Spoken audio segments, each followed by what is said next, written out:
My dear students, last ক্লাসে আমরা দেখেছিলাম যে যদি টু টেল টেস্ট হয় তাহলে একটা ইলাস্ট্রেটিভ এক্সাম্পল সলভ করেছিলাম দুইটা অ্যাপ্রোচে। প্রথম অ্যাপ্রোচ ছিল আমাদের confidence interval approach, then test of significance approach. এবং আমরা দুইটা অ্যাপ্রোচেই দেখেছিলাম যে আমাদের নাল হাইপোথিসিস রিজেক্ট হয়ে যায়, সো অল্টারনেটিভ হাইপোথিসিসকে আমরা অ্যাকসেপ্ট করছিলাম। সো আজকে ওই এক্সাম্পলটাকে আমরা রাইট টেল টেস্ট হিসেবে দেখছি। দেখেন এখানে মানগুলো দেওয়া আছে, বেটা হেড 2 এর মান দেওয়া আছে। এখানে বেটা হেড 2 এর মান হলো 0.59, স্ট্যান্ডার্ড এরর বেটা হেড 2 0.0357, আলফা 5% দেওয়া আছে। সো 1 মাইনাস আলফা আমরা ক্যালকুলেট করলাম 0.95, তার মানে হলো 95%। ডিগ্রিজ অফ ফ্রিডম দেওয়া আছে 8। সো নাল হাইপোথিসিস, এখন আমরা যেহেতু এটা রাইট টেল টেস্ট করছি, নাল হাইপোথিসিস আমাদের হলো 0.3। অল্টারনেট হাইপোথিসিস তাহলে কী হবে? নাল হাইপোথিসিস যেহেতু লেজার ইকুয়াল আছে, দেন আমাদের এটা ডিরেক্ট করছে যে অল্টারনেট হাইপোথিসিস অবশ্যই গ্রেটার দেন 0.3 হবে। তার মানে আমাদের অল্টারনেটিভ হাইপোথিসিস আমাদের বলছে যে it is a right tail test. So আমরা এখন প্রথমেই আমরা এটা সলভ করার জন্য প্রথম অ্যাপ্রোচ হলো আমাদের কনফিডেন্স ইন্টারভাল অ্যাপ্রোচ। একটু ভালো করে খেয়াল করেন, আমরা এখানে শুধু রাইট পার্টটা নিয়েছি কনফিডেন্স ইন্টারভাল অ্যাপ্রোচে। কনফিডেন্স ইন্টারভালের শুধু রাইট পার্টটা আমরা এখানে নিয়েছি।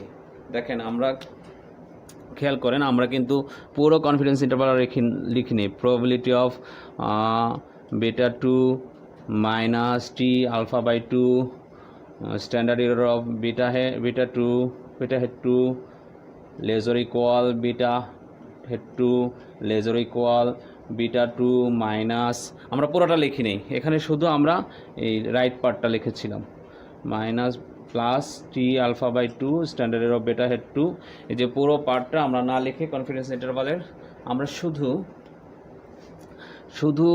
কনফিডেন্স ইন্টারভালের আমি আবারও এখানে লিখে দেখাচ্ছি যে আমাদের যদি টোটাল টেস্ট হতো তাহলে আমরা পুরোটা লিখতাম। Probability of beta 2 minus T alpha by 2 standard error of beta hat 2 plus lesser equal beta hat 2 lesser equal beta 2 plus T alpha by 2 standard error of beta hat 2 minus 1 minus alpha. এই পুরোটাকে আমরা না লিখে দেখেন, আমরা total টেস্টের ক্ষেত্রে যখন আমরা কনফিডেন্স ইন্টারভাল করেছিলাম, দেন আমরা পুরোটা লিখেছিলাম। এই টোটাল টেস্টের ক্ষেত্রে যেহেতু আমরা ওয়ান টেল টেস্ট করছি, তার মানে আমরা শুধু রাইট টেল টেস্টে ব্যাপারে চিন্তা করব এখন। সুতরাং আমাদের এই অংশটা আমাদের লাগবে না, লেফট পার্টটা লাগবে না অফ কনফিডেন্স ইন্টারভাল, আমরা শুধু রাইট পার্টটা নিয়ে ডিল করছি। আমি এই রাইট পার্টটা উপরে লিখেছি। আরেকটা জিনিস খেয়াল করতে হবে, এখানে যেহেতু এটা ওয়ান টেল টেস্ট, আমাদের পুরো এরিয়াকে দুই ভাগে ভাগ করার দরকার নেই। তার মানে আমাদের আলফাকে, যেহেতু right tail test, alpha divided by 2, এই আমরা যখন টোটাল করেছিলাম টোটাল টেস্ট, তখন আলফাকে আলফা ডিভাইডেড বাই 2 লিখেছিলাম।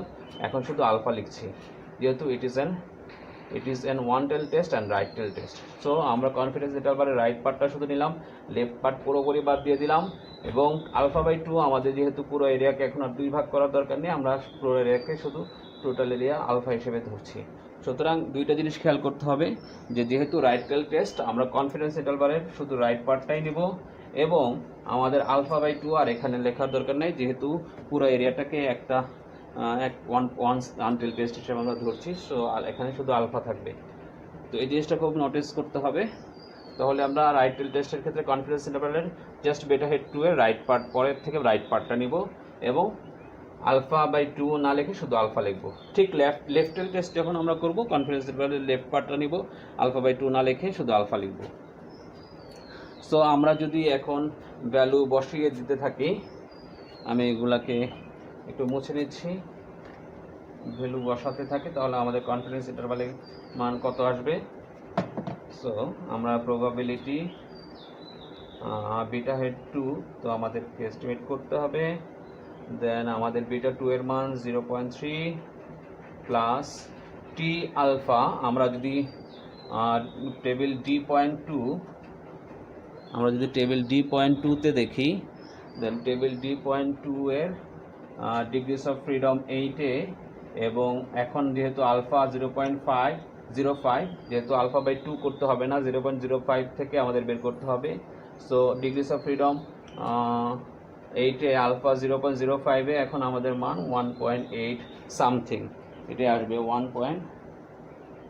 1.860 এটা আসবে 1.860।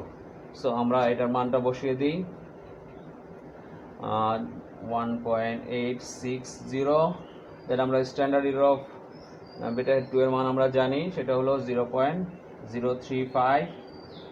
সো আমি এটা মুছে ফেলছি, এটা আপনারা বের করতে পারবেন, সমান সমান 0.95 কনফিডেন্স ইন্টারভাল। সো আমাদের এখন তাহলে আমাদের কনফিডেন্স ইন্টারভালটা বের হচ্ছে বেটা hat 2 less or equal 0.036 0.366466। Okay, so আমাদের এখন কনফিডেন্স ইন্টারভালটা হয়ে গেল এটা। শুধু আমরা রাইট পার্টটা নিলাম এবং আমাদের মনে রাখতে হবে আলফাকে এখন 2 দিয়ে ভাগ করা দরকার নেই, as it is an one tail test. So পুরো এরিয়াটাকে আমরা আলফা হিসেবে ধরে নিব। সো আমাদের এখন আমরা তাহলে আমাদের রাইট টেল টেস্টের জন্য আমাদের ফিগারটা যদি ড্র করি, দেন আমাদের ফিগারটা আমরা বলেছিলাম এরকম হয়, শুধু রাইট পার্টেই আমাদের ফিগারটা নিব।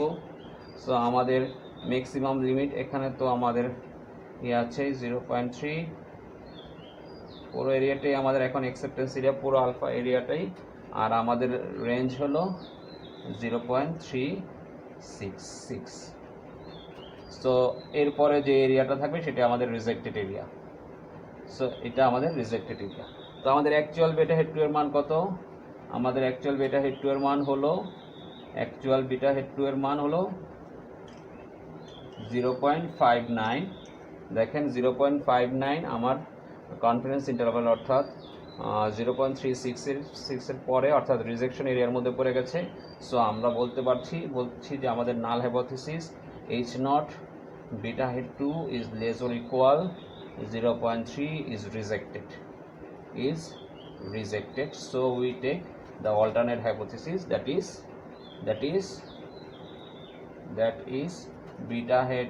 beta 2 is greater than 0.3।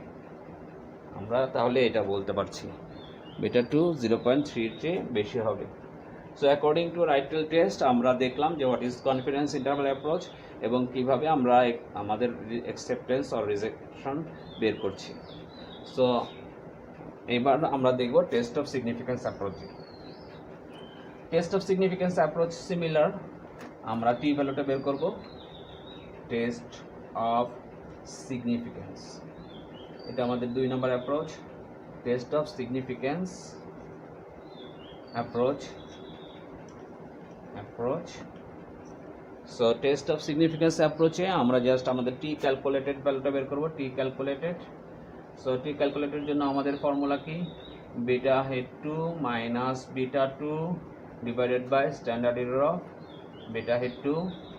So আমাদের এটা আমরা বের করেছিলাম, আমাদের ক্যালকুলেশন করার পরে আমাদের এটা বের হয়েছিল 5.86। মানগুলো যদি আমরা বসিয়ে দিই তাহলে 5.86, আমরা বিটা 2 এর মান বসিয়ে দিলাম, বিটা 2 এর মান বসিয়ে দিলাম, তারপর আমরা ক্যালকুলেট করলাম। সো আমাদের টি ক্যালকুলেটেড ভ্যালু হলো 5.86। সো আমাদের টি টেবুলেটেড ভ্যালু আমরা একটু আগে বের করেছিলাম, যেহেতু টি আলফা বাই 2 আমাদের দরকার নেই, যেহেতু ওয়ান টেল টেস্ট। সুতরাং টি আলফার মান আমরা একটু আগে দেখেছি 1.860। তাহলে আমরা এখানে দেখছি যে t calculated value is greater than t tabulated value অথবা critical value. So null hypothesis H naught that is beta 2 is less or equal 0.3 is rejected. So we take the alternate hypothesis. So this is about right tail test. যদি এটা left tail test হতো তাহলে কি হতো? Left tail test আমাদের ভ্যালুগুলো আমরা মনে করলাম সেম, একই আছে, তাহলে আমাদের এখন কনফিডেন্স ইন্টারভাল হবে probability of beta 2 minus T alpha by 2 দরকার নেই, যেহেতু এটা ওয়ান টেল টেস্ট। সুতরাং t alpha standard error of beta hat 2 less or equal beta hat 2। এখন আমাদের লেফট পার্টটা আমরা শুধু নিব আমাদের রাইট পার্টটা আমাদের দরকার নেই, এখন আমাদের কনফিডেন্স ইন্টারভাল 0.95, এটা এইভাবে। তাহলে কনফিডেন্স ইন্টারভাল অ্যাপ্রোচে আমাদের কনফিডেন্স ইন্টারভাল হবে এইটা। আমাদের অ্যাজ ইউজুয়াল আমাদের নাল হাইপোথিসিস তো আমরা জানি, তখন নাল হাইপোথিসিস হবে beta 2 is greater or equal 0.3, alternate hypothesis তখন হবে বিটা 2 ইজ লেস দেন 0.3, তার মানে এটা লেফট টেল টেস্ট। তাহলে আমাদের হাইপোথিসিসটা প্রথমে আমরা এবার ডেভেলপ করব, দেন আমরা আমাদের কনফিডেন্স ইন্টারভাল এটা লিখব। ওকে, আচ্ছা আমরা দেখার চেষ্টা করি, তাহলে আমাদের জিনিসটা সলভ হয়ে যাবে। সো আমরা আমাদের যদি এটা লেফট টেল টেস্ট হয় তাহলে আমাদের নাল হাইপোথিসিস হবে beta 2 is greater or equal 0.3, alternate hypothesis হবে beta 2 is greater is less than 0.3। So আমাদের যদি কনফিডেন্স ইন্টারভাল অ্যাপ্রোচে আমরা সলভ করি, confidence interval approach interval, then আমরা এটা আমাদের probability of beta 2 minus T alpha, আবারও বলছি এখানে আলফা বাই 2 হবে না যেহেতু one tail test, standard error of beta hat 2 less or equal beta hat 2 0.95। So এটাই আমাদের কনফিডেন্স ইন্টারভাল। যেহেতু আমরা লেফট টেল টেস্ট, আমাদের শুধু কনফিডেন্স ইন্টারভাল লেফট পার্টটা আমরা নিচ্ছি, রাইট পার্ট দেখেন এরপর রাইট পার্টটা আমরা বাদ দিয়ে দিচ্ছি। যখন আমরা রাইট টেল টেস্ট করতাম তখন লেফট পার্টটা বাদ দিয়ে রাইট পার্টটা করতাম। সো আমাদের ভ্যালুগুলো আমাদের জানা আছে, 0.3 বিটা 2 এর মান, আমরা আমাদের টি আলফার মান বেরোচ্ছে 1.86 টি আলফার মান, যেহেতু প্রবাবিলিটি 5% এখন, যেহেতু 2 দিয়ে ভাগ হয় না 0.025 না এখন 0.05, ওইটাতে আমাদের 8 ডিগ্রিস অফ ফ্রিডমে 1.86, স্ট্যান্ডার্ড এরর অফ বিটা 2 হলো 0.0357, so beta 2 which is 0.95। So এটাকে যদি আমরা ক্যালকুলেট করি তাহলে আমাদের কনফিডেন্স ইন্টারভাল কত আসবে, আপনারা একটু ক্যালকুলেশন করে নেন, just take your time to calculate 0.035 into 1.86 minus 0.3, আমাদের তাহলে কনফিডেন্স ইন্টারভাল আসছে probability of 0.2349 less or equal beta head 2 0.95। So এটা আমাদের কনফিডেন্স ইন্টারভাল আসছে। সো আমরা এখন আমাদের যদি কনফিডেন্স ইন্টারভাল প্লটটা করি তাহলে আমাদের এখন গ্রাফটা লেফট পার্টে আমরা ডিটারমাইন করব, আমাদের মিনিমাম রেঞ্জ হলো 0.2, দিস ইজ আওয়ার 0.3, তাহলে এই পুরো এরিয়াটা আমাদের অ্যাকসেপ্টেন্স এরিয়া, আমাদের রিজেকশন এরিয়া হলো এর নিচে যদি চলে যায়।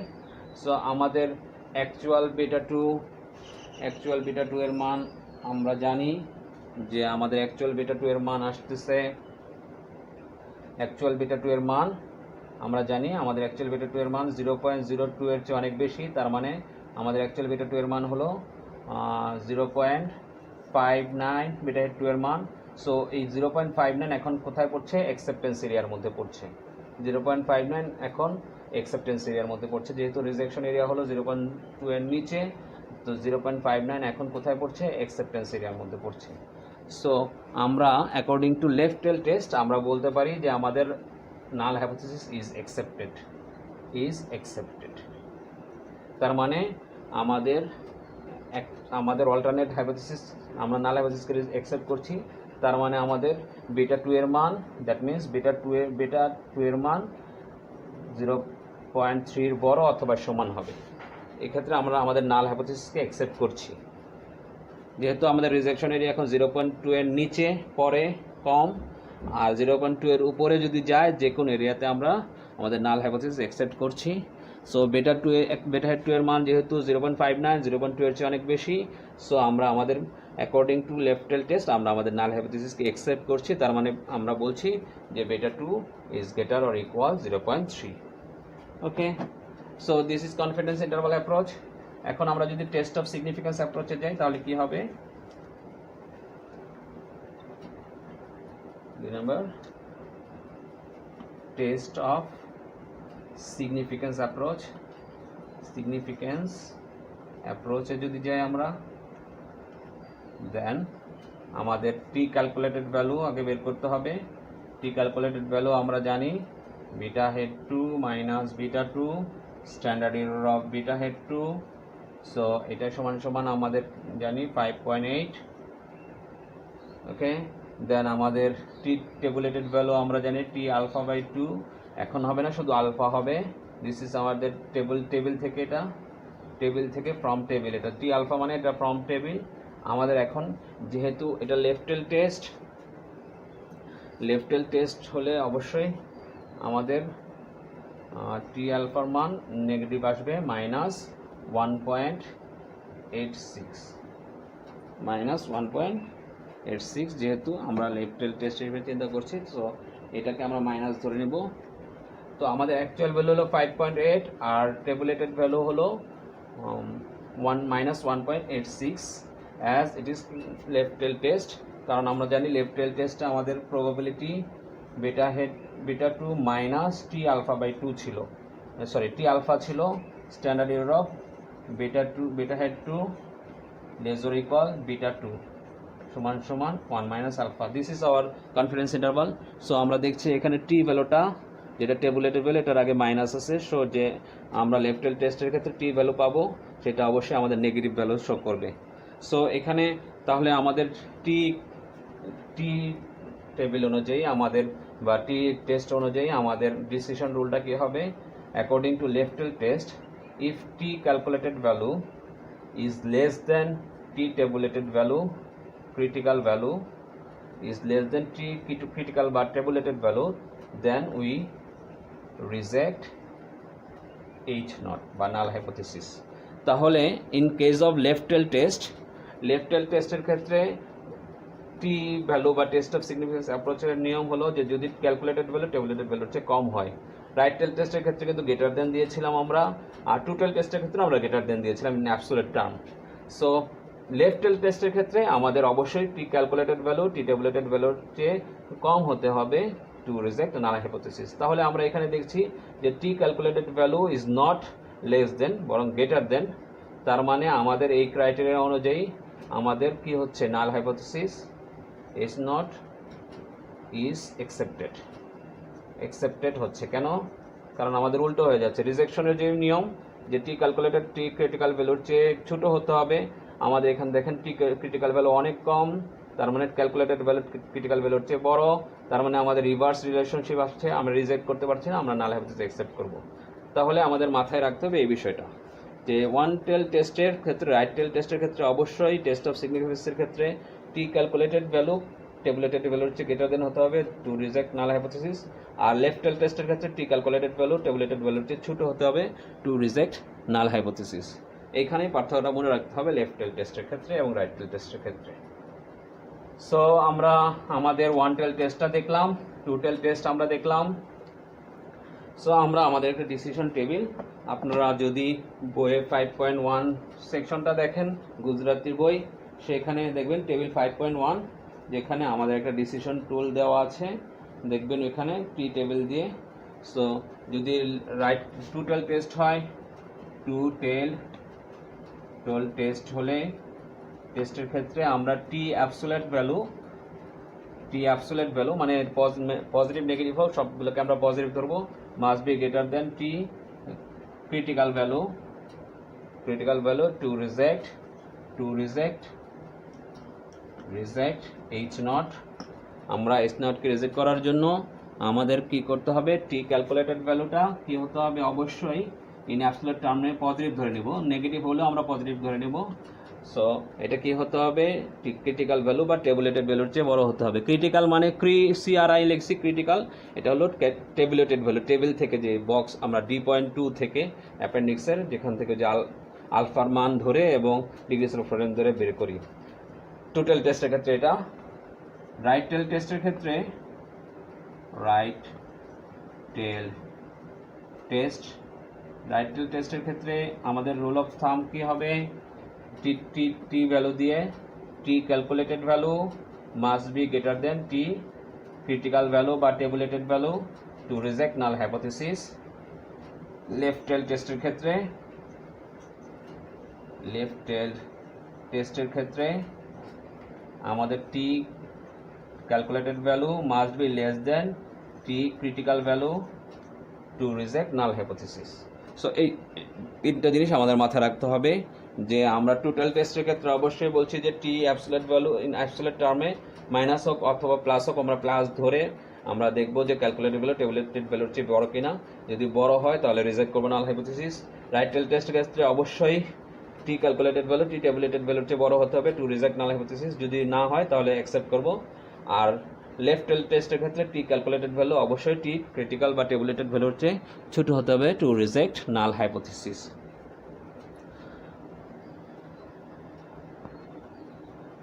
আলোচনা করতে যাচ্ছি T-2 রুল অফ থাম্ব। এটা আমাদের স্ট্যাটিস্টিক্যাল ইনফারেন্সের ক্ষেত্রে একটা গুরুত্বপূর্ণ বিষয়। ম্যাক্সিমাম ক্ষেত্রে আমরা আমাদের অ্যানালাইসিস যখন আমরা করি বা রিসার্চ করি, আমরা একটা জিনিস কমন ধরে নেই যে আমাদের নাল হাইপোথিসিস দ্যাট ইজ বেটা head to H not, that is H not বেটা হেড টু ইকুয়ালস টু আমরা জিরো, আমরা সব ধরে নিই নাল হাইপোথিসিসকে জিরো ধরে নিই। তার মানে আমরা যদি একটা সিম্পল রিগ্রেশন চিন্তা করি, দ্যাট ইজ ওয়াই সমান সমান beta one plus beta two X i. Suppose আমরা এটা beta hat one beta hat two ধরলাম। তার মানে আমরা ধরে নেওয়ার চেষ্টা করি যে আমাদের ইন্ডিপেন্ডেন্ট ভেরিয়েবল এবং ডিপেন্ডেন্ট ভেরিয়েবলের কোনো রিলেশনশিপ নেই। আমরা নাল হাইপোথিসিস হিসেবে আমরা এটা ধরে নিই। সাধারণভাবে স্ট্যাটিস্টিক্যাল টেস্টের ক্ষেত্রে বা আমাদের গবেষণার ক্ষেত্রে আমরা সাধারণত ধরে নিই যে আমাদের null hypothesis zero. It is commonly taken and most of the time it is taken, যে আমরা চেষ্টা করি ধরতে যে রিলেশনশিপ নাই, এবং আমরা চেষ্টা করি এই রিলেশনশিপটা নেই এই কথাটাকে ফলস প্রমাণ করতে, যে নাল হাইপোথিসিসটাকে রিজেক্ট করে আমরা বলবো যে রিলেশনশিপ যে নেই এই কথাটা আমরা ফলস পেয়েছি, সুতরাং there exist some relationship. So আমাদের মূল উদ্দেশ্য হলো নাল হাইপোথিসিসকে রিজেক্ট করা। নাল হাইপোথিসিস রিজেক্ট হওয়াটাই হলো টেস্টের সিগনিফিকেন্স জাস্টিফাই হওয়া। সো বেশিরভাগ স্ট্যাটিস্টিক্যাল ইনফারেন্সে বা আমরা গবেষণার ক্ষেত্রে আমরা ধরে নেই যে আমাদের নাল হাইপোথিসিস ইজ জিরো। তার মানে হলো there is no relationship in independent variable between independent variable and dependent variable. So আমরা এটা ধরে নেই। কেন ধরে নেই? আমরা চাই যে আমাদের নাল হাইপোথিসিসটা রিজেক্ট হয়ে যাক, রিলেশনশিপটা থাকুক, এটাই আমরা প্রমাণ করতে চাই। সো যদি এরকম হয় কেসটা যে আমাদের null hypothesis beta two is equals to zero এবং আমাদের আলফার মান 5% এবং degrees of freedom 20 or greater than 20, তার মানে ডিগ্রিস অফ ফ্রিডম 20-এর চেয়ে বেশি, তার মানে স্যাম্পল সাইজ অ্যাটলিস্ট 22 তার চেয়ে বেশি, এবং সেই ক্ষেত্রে এই তিনটে কন্ডিশন যদি আমাদের ফুলফিল করে, তার মানে নাল হাইপোথিসিস যদি আমাদের জিরো হয়, তার মানে আমরা ধরছি যে, আমি আবারও বলছি যে আমাদের একটা রিগ্রেশন, আমি আগে একটু ভুল লিখেছিলাম, এটা হবে বেটা টু বেটা ওয়ান, হিট দেওয়ার দরকার নেই, বেটা টু এক্স আই ইউআই। আমরা এটা হলো সিম্পল রিগ্রেশন ফাংশন। আমরা ধরতে যাচ্ছি যে আমাদের ইন্ডিপেন্ডেন্ট ভেরিয়েবল এক্স আই এর সাথে ওয়াই এর কোনো সম্পর্ক নাই। কেন? আমরা চাচ্ছি যে আমাদের যে নাল হাইপোথিসিস আমরা ধরলাম এটা ফলস প্রমাণিত হোক, রিজেক্ট হোক। আমরা চাচ্ছি যে রিজেক্ট করে আমাদের টেস্টটাকে সিগনিফিক্যান্ট করতে। সো যদি তিনটা কন্ডিশন ফুলফিল করে, আমি আবারও বলছি, প্রথম কন্ডিশন হলো আমাদের নাল হাইপোথিসিস জিরো, দ্বিতীয় কন্ডিশন হলো আলফার মান 5% এবং ডিগ্রিস অফ ফ্রিডম 20 অথবা মোর দেন 20। এই তিনটা কন্ডিশন যদি ফুলফিল করে তাহলে আমাদের 2-t রুল অফ থাম্ব বলছে যে আমাদের নাল হাইপোথিসিস রিজেক্ট হবে যদি আমাদের t calculated value, that is t calculated value, আপনারা দেখছেন টি ক্যালকুলেটেড ভ্যালু যদি 2-এর চেয়ে বেশি হয়। একদম সিম্পল কথা। তার মানে যদি আমাদের তিনটা কন্ডিশন ফুলফিল করে, H naught equals to zero, মানে beta two equals to zero, null hypothesis সমান আমরা বেটা টু সমান জিরো পাচ্ছি, আলফার মান 0.05 বা 5%, degrees of freedom 20 or more, তাহলে যদি টি ক্যালকুলেটেড ভ্যালু আমাদের 2 বা 2-এর বেশি হয়, সেই ক্ষেত্রে আমরা বলছি যে আমাদের নাল হাইপোথিসিস রিজেক্টেড। অর্থাৎ এই ক্ষেত্রে আমাদের টেবিলে যাওয়ার দরকার নেই, টি ক্যালকুলেটেড ভ্যালুর সাথে টেবুলেটেড ভ্যালুর মেলানোর কোনো দরকার নেই। যদি টি ক্যালকুলেটেড ভ্যালু অ্যাবসোলিউটলি 2-এর বেশি হয়, এই তিনটা কন্ডিশন ফুলফিল করার পরে আমরা বলবো আমাদের null hypothesis rejected. we need not to go for table, we need not to construct a confidence interval, we just see the value of t calculation এবং এটা পজিটিভ হোক নেগেটিভ হোক আমরা অ্যাবসলিউট টার্মে ধরে নিব। যদি ওইটা 2 ক্রস করে দেন আমাদের নাল হাইপোথিসিস রিজেক্ট হবে, we will go for the alternate hypothesis. This is t minus t rule of thumb. Okay, করতে যাচ্ছি যে আমরা আমাদের লেভেল অফ সিগনিফিকেন্স কীভাবে সিলেক্ট করব বা কত পার্সেন্ট নিব। মনে রাখবেন level of significance is very important because it gives us the confidence interval, that means 1 minus alpha. So আমি লেভেল অফ সিগনিফিকেন্সের মান যত বেশি বাড়িয়ে নেব আমার কনফিডেন্স ইন্টারভাল তত কমতে থাকবে। আবারও বলছি, আমি লেভেল অফ সিগনিফিকেন্স যত বাড়িয়ে নেব আমার কনফিডেন্স ইন্টারভাল তত কমতে থাকবে। সাধারণভাবে আমরা লেভেল অফ সিগনিফিকেন্স 5%, 10% অথবা বেস্ট হলো 1% পর্যন্ত আমরা নেই। তার মানে বেস্ট 1%, দেন আমরা 5%, দেন 10% পর্যন্ত আমরা কনসিডার করি। সাধারণত 10%-এর উপরে আমরা যেতে চাই না। লেভেল অফ সিগনিফিকেন্স আমরা যত বাড়াবো তার মানে আমরা তত বেশি ইরর কমিট করতে যাচ্ছি, অর্থাৎ আমাদের ইরর তত বাড়বে। সুতরাং লেভেল অফ সিগনিফিকেন্স যত কমিয়ে রাখতে পারবো, সাধারণভাবে বা বেশিরভাগ গবেষকদের কাছে বা ইকোনোমেট্রিশিয়ানসদের কাছে level of significance 5% is mostly preferred. আর আমরা 1%ও করে থাকি, 10%ও আমরা সর্বোচ্চ অ্যালাউ করি। সো লেভেল অফ সিগনিফিকেন্স আমার যত বাড়বে, আমি আবারও বলছি, আমার কনফিডেন্স ইন্টারভাল তত কমবে, তার মানে আমার ইরর হওয়ার সম্ভাবনা বা ডিসিশন মেকিংয়ে ভুল হওয়ার সম্ভাবনা তত বাড়বে। সুতরাং আমরা লেভেল অফ সিগনিফিকেন্সকে কমিয়ে রাখার চেষ্টা করি যেন আমাদের ইরর ইনপ্রিসিশন কমে যায়। সেই ক্ষেত্রে আমাদের কনফিডেন্স ইন্টারভাল বেড়ে যাবে। সাপোজ আমি যদি লেভেল অফ সিগনিফিকেন্স 1% সিলেক্ট করি, তার মানে আমাদের কনফিডেন্স ইন্টারভাল হলো 99%। আমি যদি লেভেল অফ সিগনিফিকেন্স 5% সিলেক্ট করি, তার মানে আমার কনফিডেন্স ইন্টারভাল 1 মাইনাস আলফা সেটা হবে 95%। তার মানে আমার লেভেল অফ সিগনিফিকেন্স বাড়ার সাথে সাথে কনফিডেন্স ইন্টারভাল কমে যাচ্ছে। আমি লেভেল অফ সিগনিফিকেন্স যদি 10% সিলেক্ট করি, তাহলে আমার কনফিডেন্স ইন্টারভাল কমে 90% হচ্ছে। তার মানে এখন দেখেন আমার যত লেভেল অফ সিগনিফিকেন্স বাড়ছে কনফিডেন্স ইন্টারভাল কমছে এবং ইরর হওয়ার সম্ভাবনা বাড়ছে।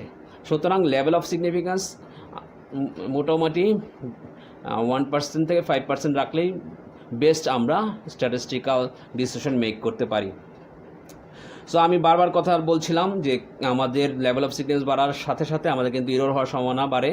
সাধারণত আমরা হাইপোথিসিস টেস্টিংয়ের ক্ষেত্রে 2 ধরনের ইরর ফেস করি। দেখেন এখানে লেখা আছে টাইপ 1 ইরর এবং টাইপ 2 ইরর। টাইপ 1 ইরর হলো যে probability of rejecting a true null hypothesis. তার মানে আমরা লেভেল অফ সিগনিফিকেন্স বাড়লে আমরা যদি টাইপ 1 ইরর কমিট করি, সেক্ষেত্রে আমাদের probability of rejecting true null hypothesis একটা টাইপ 1 ইরর হয়, আর টাইপ 2 ইরর হয়। টাইপ 2 ইরর কাকে বলছি? Probability of accepting a false null hypothesis. খেয়াল করেন, যত আমার লেভেল অফ সিগনিফিকেন্স আমি বাড়িয়ে নিব, কনফিডেন্স ইন্টারভাল তত কমবে, ততই আমার টাইপ 2 ইরর হওয়ার সম্ভাবনা বাড়বে, অর্থাৎ আমি ততই ফলস হাইপোথিসিসকে অ্যাকসেপ্ট করতে যাচ্ছি। সো ফলস আমাদের স্ট্যাটিস্টিক্সের ক্ষেত্রে বা ইকোনোমেট্রিক্স ডিসিশনের ক্ষেত্রে type 2 error is severe than type 1 error.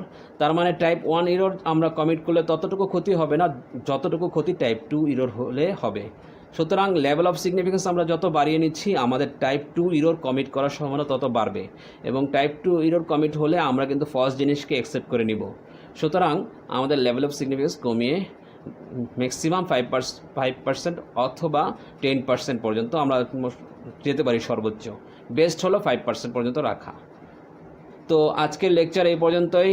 ধন্যবাদ। কোনো সমস্যা থাকলে আপনারা অবশ্যই আমাকে কমেন্ট অপশনে জানাবেন, আমি চেষ্টা করব সেটা সলভ করে দিতে। Thank you very much.